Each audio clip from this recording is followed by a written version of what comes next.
नमस्कार दोस्तों, मैं संजना किरड़ीवाल स्वागत करती हूँ आपका मेरे चैनल पर। आप सुन रहे थे मेरे साथ लव यू जिंदगी भाग 4। शीतल और रुचिका ने प्रसाद खाया। सोसाइटी ने वहीं सबके खाने का इंतज़ाम किया हुआ था। रुचिका ने खाना देखा तो देखते ही उस पर टूट पड़ी और खाने लगी। शीतल को ज़्यादा भूख नहीं थी, इसलिए उसने थोड़ा सा खाया। घूमते हुए सार्थक उधर से गुजरा और उसकी नज़रें एक बार फिर शीतल पर ठहर गई। सार्थक का इस तरह घूरना शीतल को अच्छा नहीं लग रहा था, इसलिए उसने मुंह घुमा लिया। सार्थक वहां से साइड में चला आया। रुचिका को किसी से कोई मतलब नहीं था, वह बस खाए जा रही थी। शीतल ने उसके हाथ से प्लेट छीनते हुए कहा, बस भी करो रुचि, फट जाओगी ऐसे खाओगी तो। यार खाना बहुत टेस्टी है, रुचिका ने होठों पर जीभ फिराकर कहा। हाँ लेकिन अब और नहीं, चलो चलते हैं, नैना अकेली है, शीतल ने प्लेट बाकी जूठी प्लेटों में रखते हुए कहा और दोनों वहां से चली गई। लिफ्ट के सामने आई तो देखा लिफ्ट फिर से बंद पड़ी है। वो हमेशा लिफ्ट बंद ही रहती थी। यार ये लिफ्ट हमेशा बंद क्यों हो जाती है, रुचिका ने झल्लाते हुए कहा। कोई बात नहीं, सीढ़ियों से चलते हैं, शीतल ने कहा और रुचिका के साथ सीढ़ियों की ओर बढ़ गई। दोनों अभी कुछ ही सीढ़ियां चढ़ी थी कि सार्थक उनके पीछे पीछे चला आया। शीतल को लगा वह उसका पीछा कर रहा है, इसलिए रुचिका का हाथ थामे तेजी से आगे बढ़ने लगी। उसे तेज चलता देखकर सार्थक ने पीछे से आवाज लगाते हुए कहा, सुनिए। शीतल का दिल धड़क उठा। उसने रुकने के बजाय और तेजी से अपने कदम बढ़ाए। रुचिका को कुछ समझ नहीं आ रहा था तो उसने कहा, अरे वो कुछ कह रहा है, मुझे कुछ नहीं सुनना, चलो तुम, शीतल ने कहा। सार्थक भी उनके पीछे पीछे चला आया। ये देखकर शीतल और घबरा गई। अपने फ्लैट के सामने आकर उसने जल्दी से बेल बजाई, लेकिन नैना ने दरवाज़ा नहीं खोला। वो शायद सो चुकी थी। शीतल बार बार बेल बजाई जा रही थी, तभी सार्थक वहां आ पहुंचा और कहा, सुनिए वो मैं। हाँ, शीतल को सार्थक का ढीठपन देखकर अब गुस्सा आ चुका था। वह सार्थक की ओर आई और उसे डांटते हुए कहा, देखो मुझे कुछ नहीं सुनना और तुम मेरा पीछा करना बंद करो, वरना मैं मैनेजर से कंप्लेन कर दूंगी। लेकिन मैं, सार्थक ने अपनी सफाई में कुछ बोलना चाहा तो रुचिका आगे आई और कहने लगी, ओ हेलो मिस्टर, समझ नहीं आ रहा ये क्या बोल रही है? तुम जैसे लड़कों को ना मैं अच्छे से जानती हूँ। पहले लड़कियों का पीछा करेंगे, फिर उन्हें अपनी मीठी मीठी बातों के जाल में फंसाएंगे और फिर उन्हें टॉर्चर करेंगे। लेकिन यहाँ ऐसा नहीं होगा। ज़्यादा होशियार बनने की कोशिश की ना तो सीधा जेल की हवा खाओगे, समझे? बेचारा सार्थक वापस चुपचाप दोनों की बातें सुनता रहा। रुचिका जैसे ही चुप हुई, सार्थक ने पलके झुकाकर अपना हाथ आगे करते हुए शीतल से कहा, आप अपना फ़ोन नीचे टेबल पर भूल आई थी, वही देने के लिए मैं आपको आवाज़ लगा रहा था। शीतल और रुचिका को अपनी गलती का एहसास हुआ। शीतल ने सार्थक से फ़ोन लिया। वह उससे माफ़ी मांगती इससे पहले ही सार्थक वहाँ से चला गया। यार वो तो तुम्हारा फ़ोन देने आया था, खामखा उसे इतना डांट दिया। अगर उसने शिकायत कर दी तो कहीं हमें यहाँ से फ्लैट छोड़ना ना पड़े। यहाँ आए 2 दिन भी नहीं हुए और हमने पंगे लेना शुरू कर दिया, रुचिका ने कहा। लेकिन शीतल खामोश थी। उससे सार्थक के साथ किया व्यवहार अच्छा नहीं लग रहा था। तभी दरवाज़ा खुला और नैना ने आंख मसलते हुए कहा, बाहर क्या कर रही हो तुम लोग, अंदर आओ यार, चैन से सोने भी नहीं देती हो। नैना दरवाज़ा खोलकर वापस चली गई। शीतल और रुचिका अंदर आए और कुछ देर बाद दोनों सोने के लिए चली गई। सुबह शीतल जल्दी उठ गई। उसे पूजा पाठ करने का शौक था, इसलिए फ्लैट के कोने में ही उसने अपना छोटा सा मंदिर बना लिया। नहाकर बालकनी में आई तो नज़र सोसाइटी के पास बने मंदिर पर चली गई। शीतल तैयार होकर मंदिर के लिए निकल गई। उसने बाहर दुकान से नारियल और प्रसाद लिया और अंदर चली आई। वह शिव भगवान का मंदिर था। शीतल ने प्रसाद और नारियल पुजारी को दिया और खुद मंदिर की परिक्रमा करने लगी। प्रसाद लेकर वह जैसे ही मंदिर से बाहर आई, सीढ़ियों के पास सार्थक मिल गया। शीतल को वहां देखकर थोड़ा असहज हो गया और कहा, देखिए मैं बिल्कुल भी आपका पीछा नहीं कर रहा था, मम्मी मुझे जबरदस्ती यहाँ ले आई। उसे घबराया हुआ देखकर शीतल उसके पास आई और कहा, आई एम सॉरी। क्या?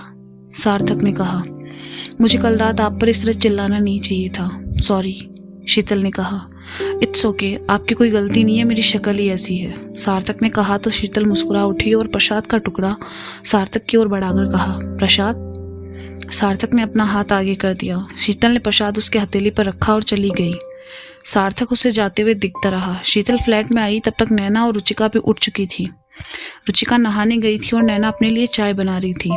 शीतल को देखकर उसने किचन एरिया से ही आवाज लगाकर कहा, चाय लोगी? नैना दिन में कितनी चाय पी लेती हो तुम? शीतल ने सवाल किया। नैना ने चाय कप में छानते हुए कहा, जितनी मिल जाए कम है। शीतल ने पूजा की थाली मंदिर में रखी और आकर सोफे पर बैठ गई। नैना ने अपना चाय का कप लेकर शीतल के सामने आई और चाय की चुस्कियां लेने लगी। शीतल बड़े ध्यान से नैना को देख रही थी। उसे अपनी ओर देखता पाकर नैना ने अपनी बाहें उचकाई तो शीतल ने कहा, तुम इतनी चाय क्यों पीती हो? कल ऑफिस में भी देखा मैंने। नैना ने एक घूंट भरा और कहा, चाय मेरी पहली मोहब्बत है। शीतल हंसने लगी और कहा, चाय भला किसी की मोहब्बत कैसे हो सकती है? चाय एक ऐसी मोहब्बत है जो आपको धोखा नहीं देती, हमेशा आपके लिए अवेलेबल रहती है, और सबसे बड़ी बात, ये आपकी आदत बनती है पर आपको कंट्रोल नहीं करती। नैना ने शीतल की आंखों में झांकते हुए कहा। नैना की बात सुनकर शीतल की आंखों के आगे राज का चेहरा आ गया। उसे याद आया कि राज को फ़ोन नहीं किया है। वह उठकर अंदर चली आई। उसने फ़ोन उठाया और राज से बातें करने लगी। कुछ देर बाद तीनों ऑफिस के लिए निकल गई। ऑफिस में काम करते हुए तीनों को 1 हफ्ता हो चुका था। रुचिका और शीतल बाकी टीम मेंबर से घुल चुकी थी। बस नैना ही इस सबसे थोड़ी दूर थी और वजह थी उसका खुलकर बोलना। वह बिना किसी लाग लपेट के अपनी बात कह दिया करती थी। इस 1 हफ्ते में ऑफिस के आधे से ज़्यादा लड़के नैना को अकड़ू और घमंडी मान चुके थे और कुछ उससे खास इम्प्रेस भी थे। शनिवार की सुबह तीनों ऑफिस पहुंची और अपने अपने काम में लग गई। खुशी और बाकी लड़कों ने अपने अपने काम किए। आज काम कम था इसलिए रुचिका कैबिन से निकलकर कैंटीन की ओर चली आई। उसने अपने लिए चीज़ सैंडविच और वेज रोल और एक कोल्ड कॉफ़ी ली और सब लेकर जैसे ही जाने लगी, सामने से आते लड़के सचिन से टकरा गई। उसके हाथ से कॉफ़ी उस पर आ गिरी। Sorry, I am really sorry, सामने खड़े सचिन ने कहा। रुचिका ने जैसे ही सचिन को देखा बस देखते ही रह गई। टॉल, हैंडसम, भूरी आंखों वाला सचिन उसे बहुत आकर्षक लग रहा था। वह एकटक उसे देखती रही। सचिन ने उसके चेहरे के सामने हाथ हिलाया तो उसे होश आया और उसने हकलाते हुए कहा, इट्स ओके, सॉरी, मेरी वजह से तुम्हारा ड्रेस खराब हो गया और तुम्हारी कॉफ़ी भी। मैं तुम्हारे लिए दूसरे ऑर्डर कर देता हूँ, सचिन ने कहा। अरे नहीं, रहने दीजिए, रुचिका ने कहा। सचिन ने उसके थोड़ा करीब आकर कहा, प्लीज़ करने दो, मुझे अच्छा लगेगा, तब तक तुम ये साफ कर लो।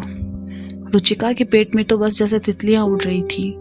आज से पहले किसी लड़के ने उसके इतना पास आकर कुछ नहीं कहा था। वह मुस्कुराते हुए वॉश बेसिन की ओर आई और अपनी शर्ट पर गिरी कॉफ़ी का दाग साफ करने लगी, पर आज उसे ये दाग अच्छा लग रहा था।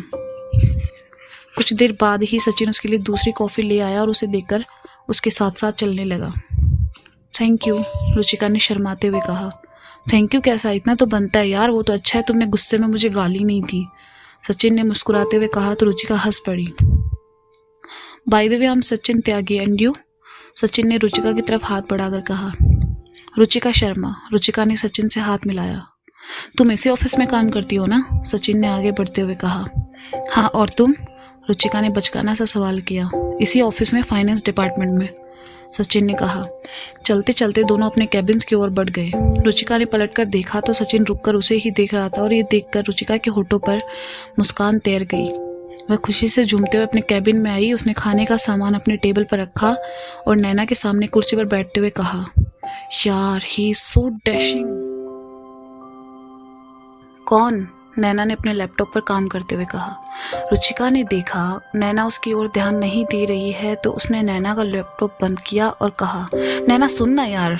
अच्छा बोल, नैना ने उसके लाए खाने के सामान में से चीज़ सैंडविच उठाते हुए कहा। यार क्या मस्त दिखता है वो, मैं तो उसे देखते ही फ्लैट हो गई यार, अपने ही ऑफिस का है, फाइनेंस डिपार्टमेंट में। तुम्हें पता है उसके सामने आकर मुझसे बात की। I am so happy, Ruchika ने चहकते हुए कहा। कहीं ऐसा ना हो वो तेरा काट के चला जाए, नैना ने कॉफ़ी पीते हुए कहा। कभी तो अच्छी बातें बोला कर यार, रुचिका ने कहा। यही सच है बाबू, लड़के च्युइंगम की तरह होते हैं, शुरू शुरू में मीठे, बाद में फीके, नैना ने अपने फिलॉसफी झाड़ी।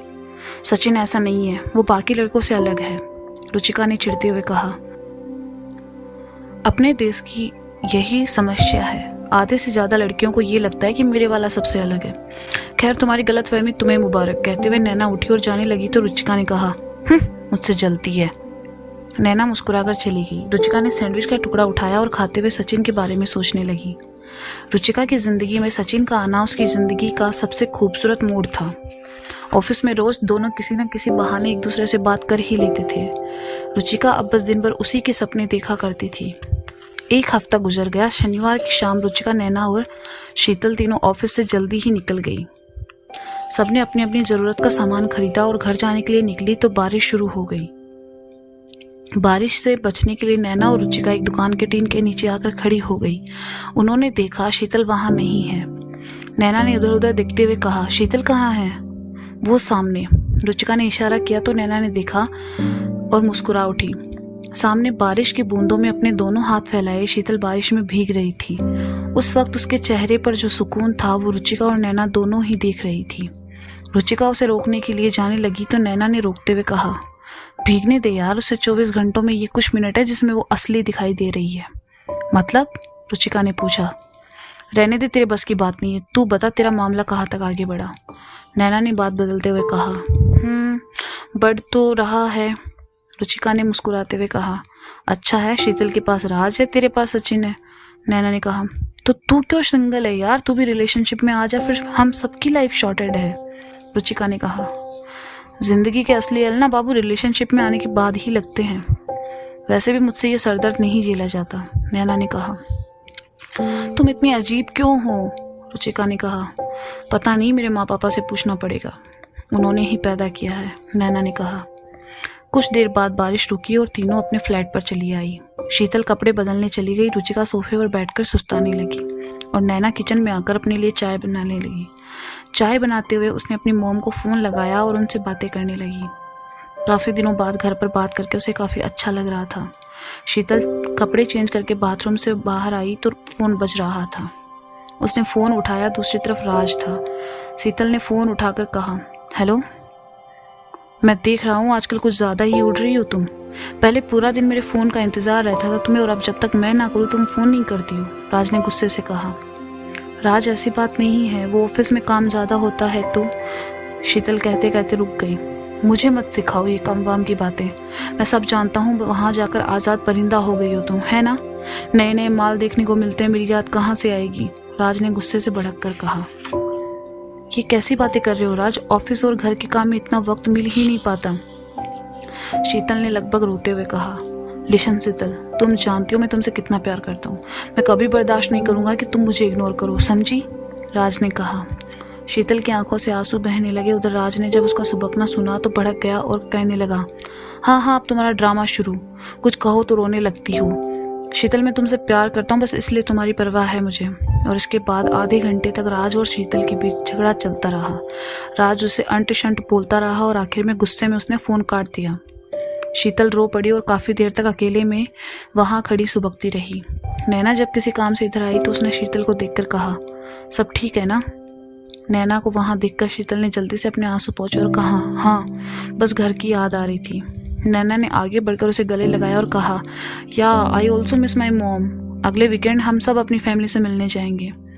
नैना का हक पाकर शीतल को अच्छा लगा।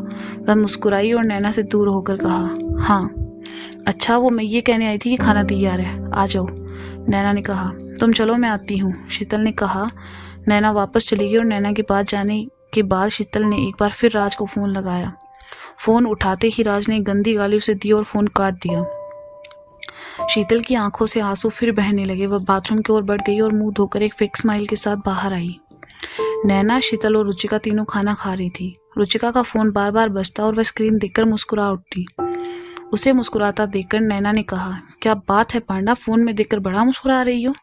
कुछ दिनों से नैना उसे इसी नाम से बुलाने लगी थी और रुचिका को भी ये नाम बुलाना पसंद था। सचिन मेरे साथ डेट पर जाना चाहता है यार, रुचिका ने अपने गालों की लाली छुपाते हुए कहा। अंधा है क्या वो? नैना ने चौंकते हुए कहा। क्या? रुचिका को उसकी बात समझ में नहीं आई। नैना, उसे परेशान करना बंद करो। रुचिका, तुम बताओ, तुम्हें सचिन पसंद है क्या? शीतल ने कहा, आई लाइक हिम और मैं उसके साथ डेट पर जाना चाहती हूँ। रुचिका ने ब्लश करते हुए कहा। तो फिर सोच क्या रही हो? हाँ बोल दो, वैसे भी कल संडे और ऑफिस का हाफ है, तुम्हें जाना चाहिए। शीतल ने कहा। ओके, रुचिका ने खुश होकर कहा और सचिन को हाँ बोल दिया। इस सब से बेखबर नैना खाते हुए बस अपने फ़ोन की स्क्रीन स्क्रॉल करती रही। तो दोस्तों, ये था लव यू ज़िंदगी का भाग 4। इसका अगला भाग आप जल्द ही सुनेंगे मेरे चैनल पर। तब तक के लिए बाय बाय, टेक केयर।